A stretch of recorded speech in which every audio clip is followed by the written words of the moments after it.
Hello, friends in Centering Prayer. My name is David Frenette. And I'm David's wife and abbot, Donna Zerner. You're probably wondering what the heck I'm doing here.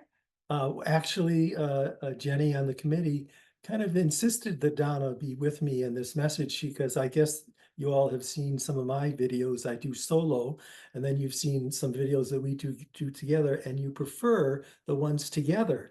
Donna brings a lot more animation and life and l'chaim. That's what happens when you connect with a talky Jewish wife. So that's why I'm here. So we're here together with you. So 40 years. 40 years of contemplative outreach, 40 years of the work of Father Thomas Keating affecting the renewal of Christian contemplation in the world. It's amazing. I mean, you were there at the very beginning, were you not? Well, yes, I was young then, and much thinner, I think. I've heard. I think so too, yeah. Yes. So let me share with you a little memory that's in my mind about the origins. We were meeting once, I was meeting with the board and Father Thomas in 1984, maybe 1985, and the Merton Center in Manhattan, New York. Thomas Merton? Thomas Merton Center. Wow. There was a center for his works. They had offered generously us the use of their board meeting at a central place, accessible place in New York for our meetings. And I was at this one. And it was set up with a board table, and then there were shelves around it with a bunch of papers and books and notebooks on it. And we could have our little coffee and tea station too. And at the break during the meeting, I stood up with my cup of coffee and I went to the shelves and I started to look and say, what are these papers here? And I opened some and I started reading. It was hard to read. There's kind of illegible in a handwritten script. And then I realized this is the journal of Thomas Merton.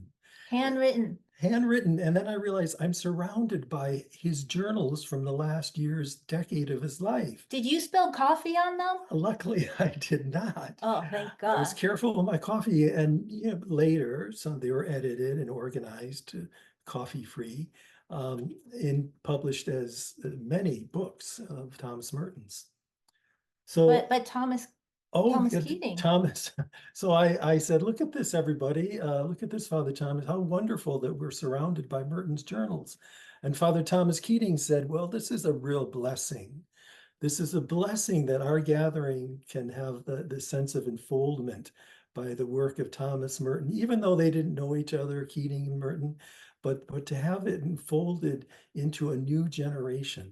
Yeah, it was kind of like passing the baton Yeah. to the next non-monastic spiritual, more outreach. I mean, what contemplative outreach has done in the last 40 years, could you have ever imagined? None of us. Father Thomas had no idea what would happen, that now 40 years later you could go into a church and there would be likely a centering prayer group somewhere in their calendar, that if you were at a 12-step meeting, the 11th step could well be informed by the practice of centering prayer. Next time you're arrested, you could maybe do centering prayer in prison, right? Because it's in the prisons too. Yeah, centering prayers reached into the prisons to help the people who are incarcerated. Yes. So a lot has happened and a lot we can be appreciative of and celebrate as we get ready for the next 40 years. Well, and I think the key is also that it needs to continue to evolve, right? And not stay stuck or rigid, because Father Thomas was always about, the practice evolving. Wouldn't you agree? He was wonderful that way. He was always one about preserving the good, what's been developed. And there has been so much good developed in contemplative outreach. So to have ways to preserve that while at the same time being open to the new initiatives, to the voice of the young people.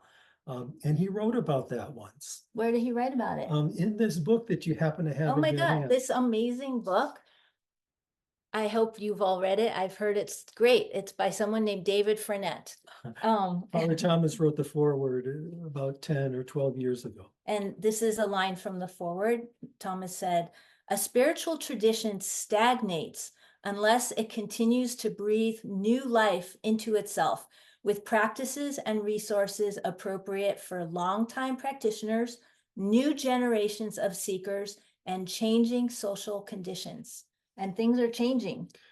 lot. In our society, these things have changed radically in Yep. 40 years, and Yep. that we're at the cusp of even new changes. And centering prayer and the Christian contemplative renewal can continue to provide a depth and a grounding for individuals and groups and communities to meet the changes. Yeah, I mean, they're doing outreach to younger people now, right? More diverse. More diverse groups. Yes, that's really important.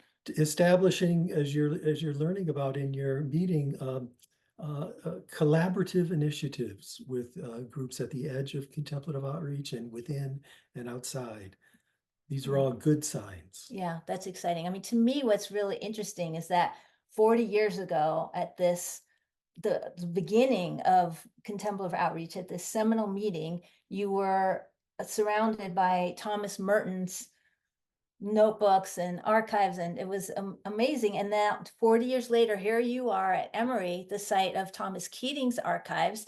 Please keep your coffee carefully away from his notebooks, just little note. But it feels like, you know, just a new generation, like something coming full cycle. And who knows, maybe in another 40 years, there will be a group meeting at the archives of another Thomas, or maybe even better, Thomasina. Ah, I hope so. I hope so. Or perhaps there'll be no charismatic founder, but the spirit will be among the community and articulate in whole new ways. So we send you our blessings. Have a great meeting.